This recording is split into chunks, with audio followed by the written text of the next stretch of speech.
Vou primeiro passar a palavra para Pedro, que da última vez que participou, a gente botou um bichinho no esparro, né, velho? Estreia com o Bahia perdendo, sendo eliminado na Copa do Brasil.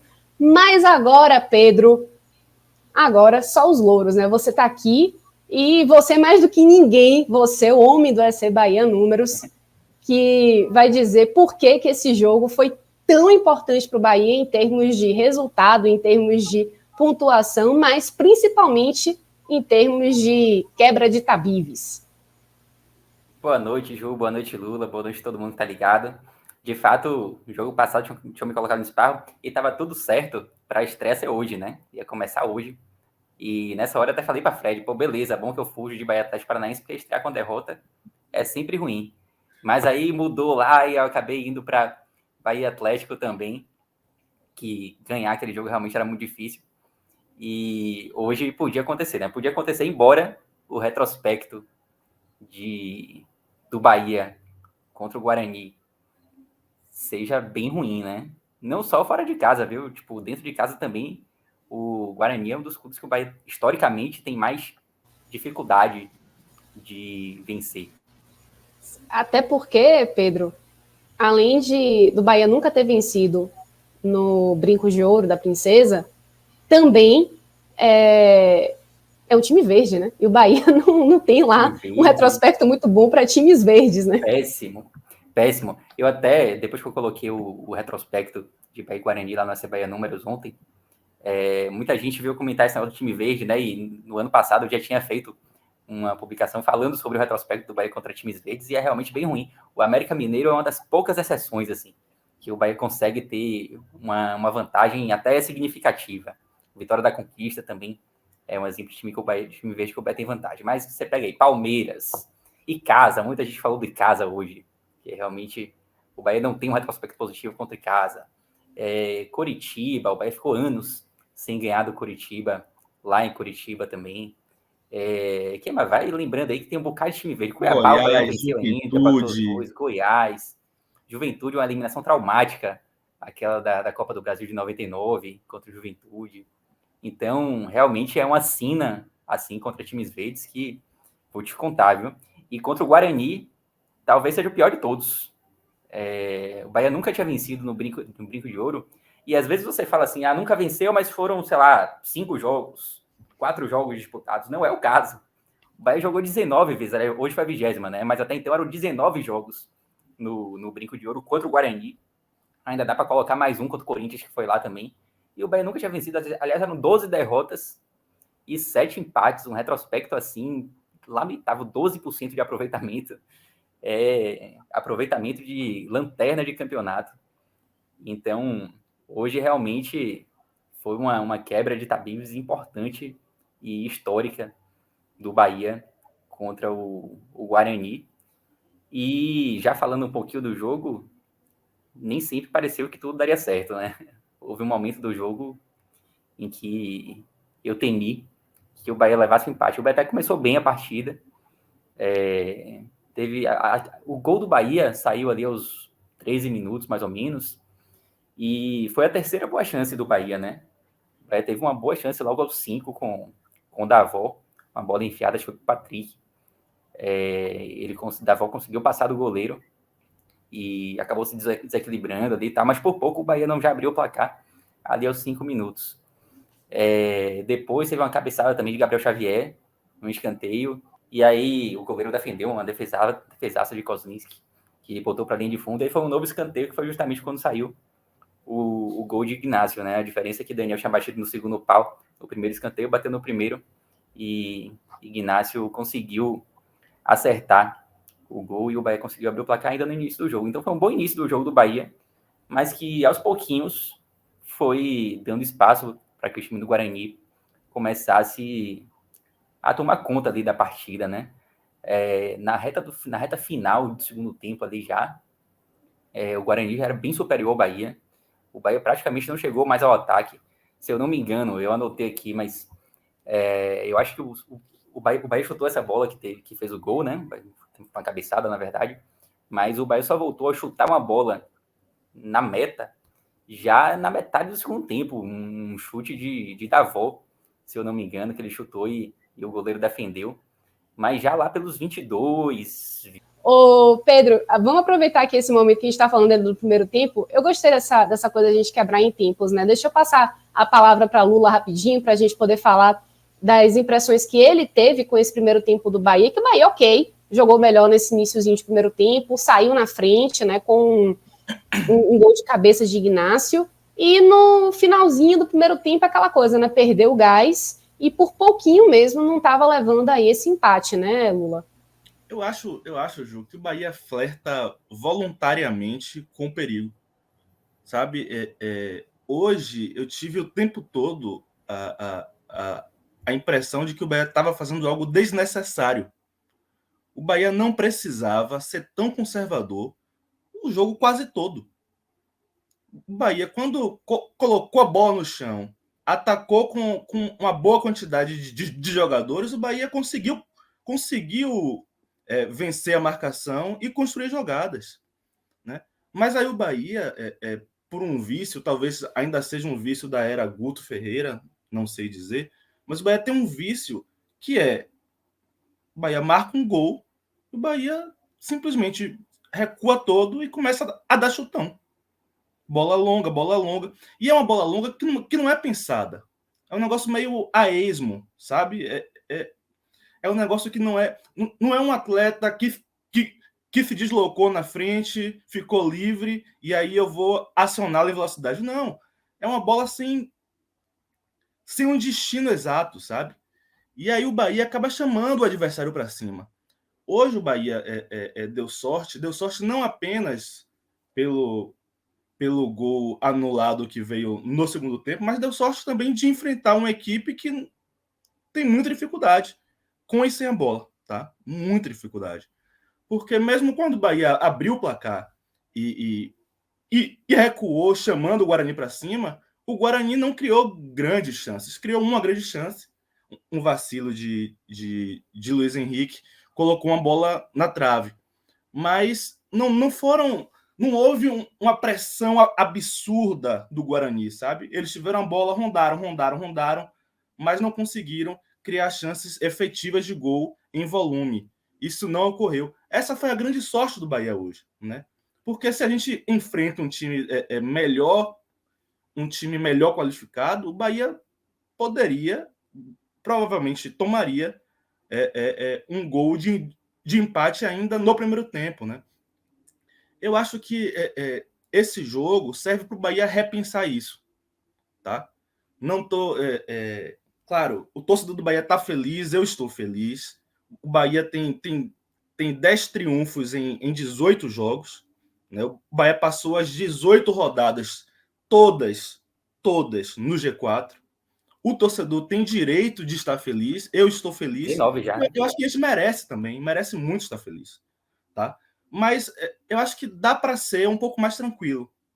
Dá para ser mais tranquilo. A gente pode se manter no G4 durante o retorno de uma forma um pouco mais tranquila.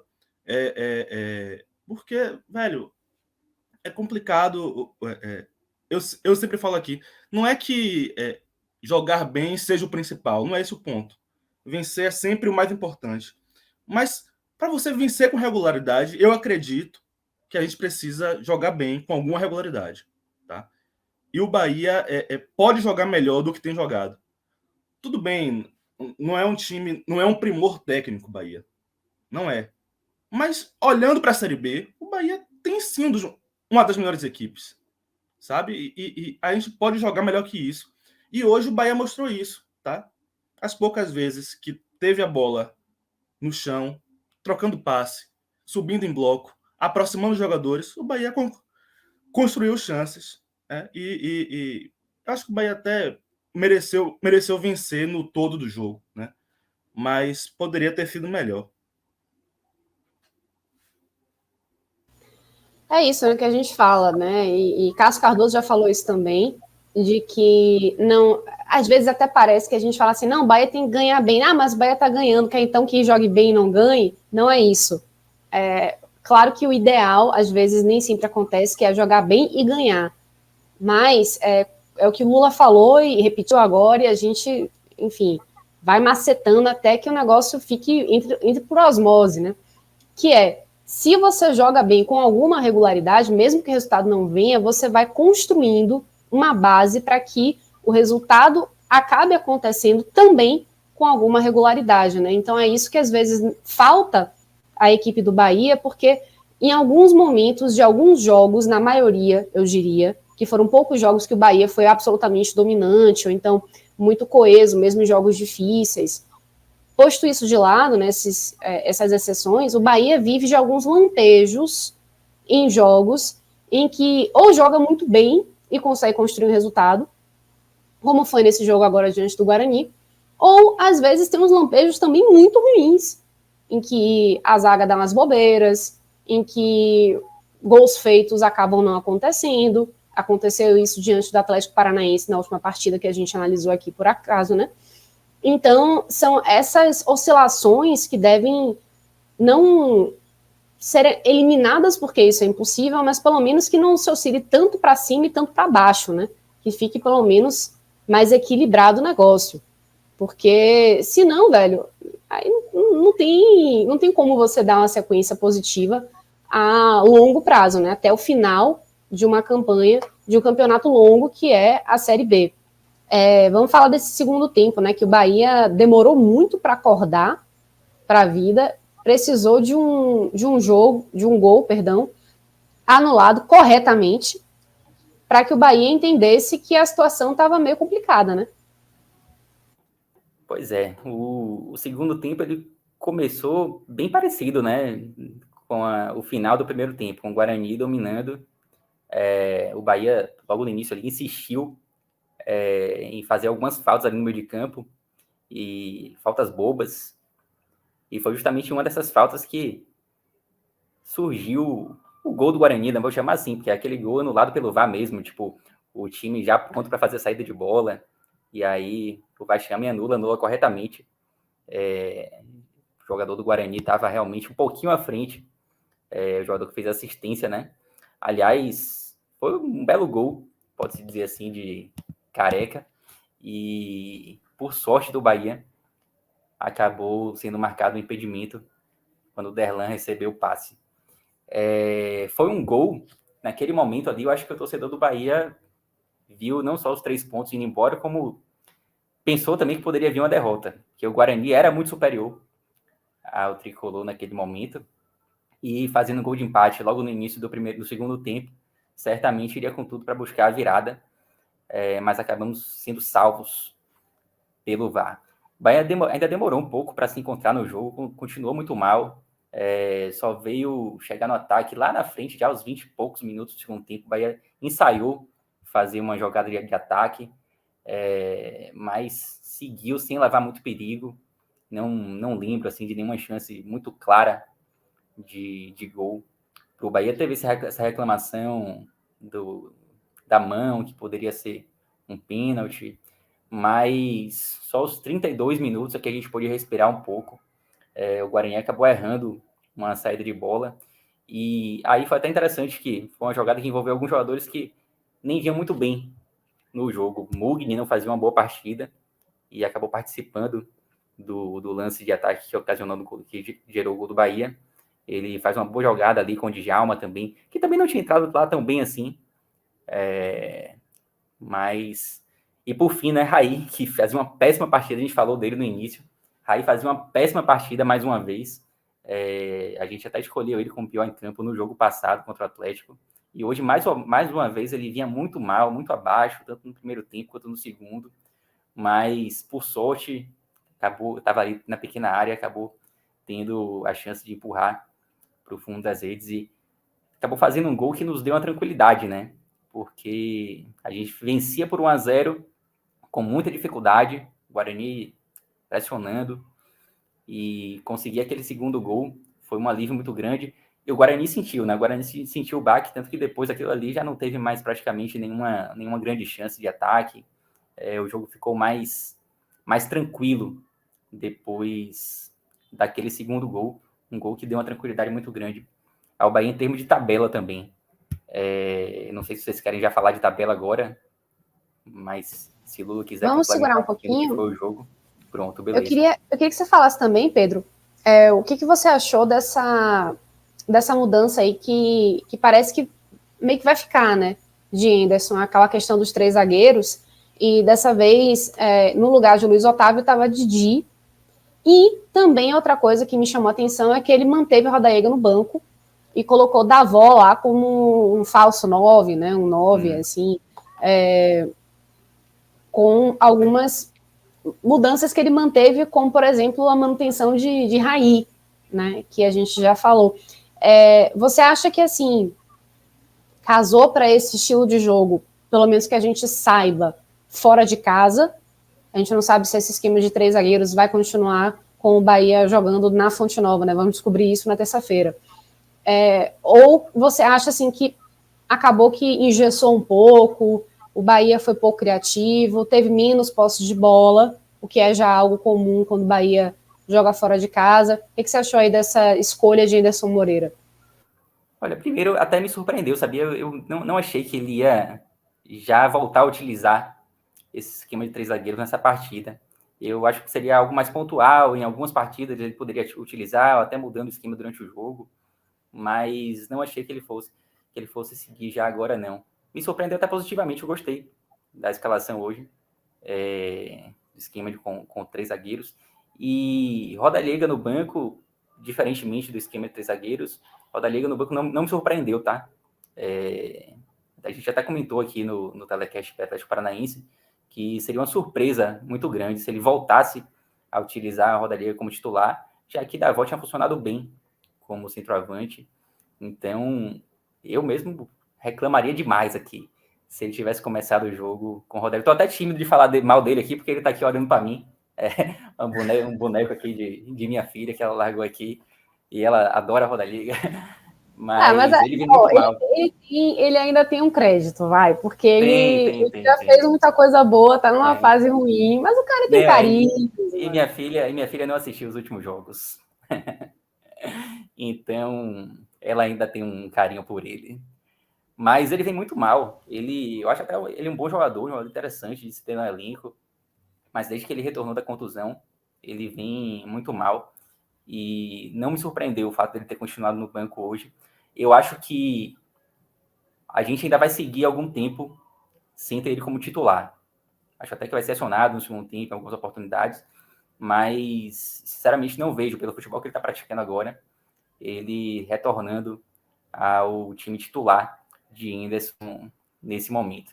Esquema de 3 zagueiros, vamos ver, né? Se vai continuar agora. Acho que o próximo jogo vai ser uma resposta boa em relação a isso, de fato. Beleza, vou passar a bola agora para Lula. E olha só, Lula, o Iago aqui mandando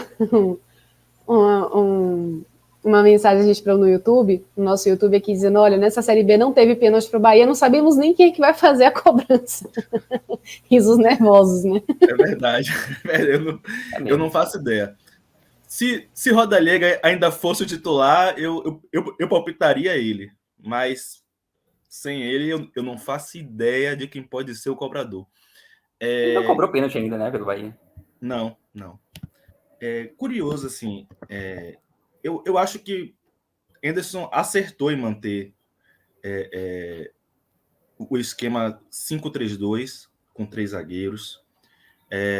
Mas eu acho que ele vai ter muita dificuldade se ele quiser manter esse esquema para um jogo dentro de casa, por exemplo, em que o adversário vai baixar as linhas e esperar o Bahia, tá?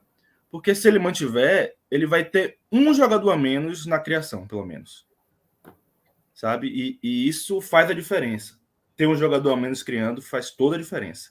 Quando você precisa ter a bola para construir. Mas voltando um pouco para o jogo. O Bahia viveu muitos riscos, né? E eu já cheguei a falar um pouco disso antes, porque o Bahia simplesmente baixou as linhas e começou a dar chutão. Teve um momento do segundo tempo que foi um bate-rebate impressionante, porque o Bahia dava chutão, o Guarani cabeceava para frente, a bola voltava para o Bahia dava um outro chutão, e o Guarani rebatia de cabeça, e a bola voltava para o Bahia dava um outro chutão. E o jogo ficou feio por alguns segundos entre as intermediárias. E sempre que alguém tentava colocar a bola no chão, era o Guarani. Por isso que o Bahia passou aperto. Porque o Guarani era o único time que tentava jogar. E ainda assim não conseguia muito, tá? Mais uma vez, o Bahia, a principal sorte do Bahia hoje foi ter um adversário que não consegue construir com a bola no chão. Tá? Se você parar para observar as principais chances do Guarani, inclusive o gol em impedimento, foram de bola parada. Né? E você vai buscar outras chances, bola parada. Bola parada.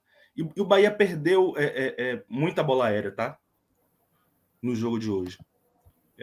Foi recorrente o Guarani levantar a bola na área e conseguir finalizar, quase sempre para fora. O Guarani deu um chute na meta o jogo todo. E fora isso, nada. Mas foi o sufoco de você ter um time rondando a sua área. Isso é um sufoco. Isso incomoda o torcedor. E a qualquer momento, uma bola dessas levantada na área, sai o gol. E foi desnecessário o Bahia viver isso. Tanto é que a primeira vez que no segundo tempo o Bahia não deu chutão, o Bahia não tentou uma bola longa, o Bahia não tentou verticalizar de qualquer jeito, o Bahia procurou o jogador mais próximo, tocou a bola, passou, se apresentou de novo e foi tocando bola, o Bahia conseguiu achar o segundo gol, construir o segundo gol, que foi um gol muito bem construído e marcado por Raí. Raí, ele não fez uma boa partida e esse gol não isenta ele, tá? Ele colocou a bola para dentro. A bola meio que bateu nele e entrou. É difícil você falar aqui sobre grande partida do Bahia, porque o Bahia passou a maior parte do jogo sem querer jogar. Mas, curiosamente, quando o Bahia fez o segundo gol, parece que o Bahia descobriu isso, né? Que aproximando os jogadores, tocando a bola, o Bahia poderia ter mais sucesso de construir jogadas. E o Bahia voltou a construir. Quando o Bahia fez o segundo, após isso, o Bahia teve mais chances do que o Guarani. Né? Teve uma jogada no finalzinho do jogo que Borel deu um passe de calcanhar, né? E, se eu não me engano, Marco Antônio que chutou para o gol e o goleiro defendeu, não lembro quem foi o jogador. Mas o Bahia, nas poucas vezes que tentou trabalhar a bola no chão, aproximar jogadores, trocar passes rápidos, o Bahia conseguiu. Até porque a marcação do Guarani também não foi muito eficiente. Tá? Então, era um jogo viável de ser mais tranquilo. Claro, venceu de qualquer jeito, mas poderia ser mais tranquilo porque o Bahia é melhor do que o Guarani. Né? Isso foi o que decidiu hoje o jogo. O Bahia é melhor do que o Guarani. Quando o Bahia quis jogar, o Bahia jogou e construiu os gols. Esse é o resumo hoje do jogo. Quando o Bahia quis, o Bahia fez os gols.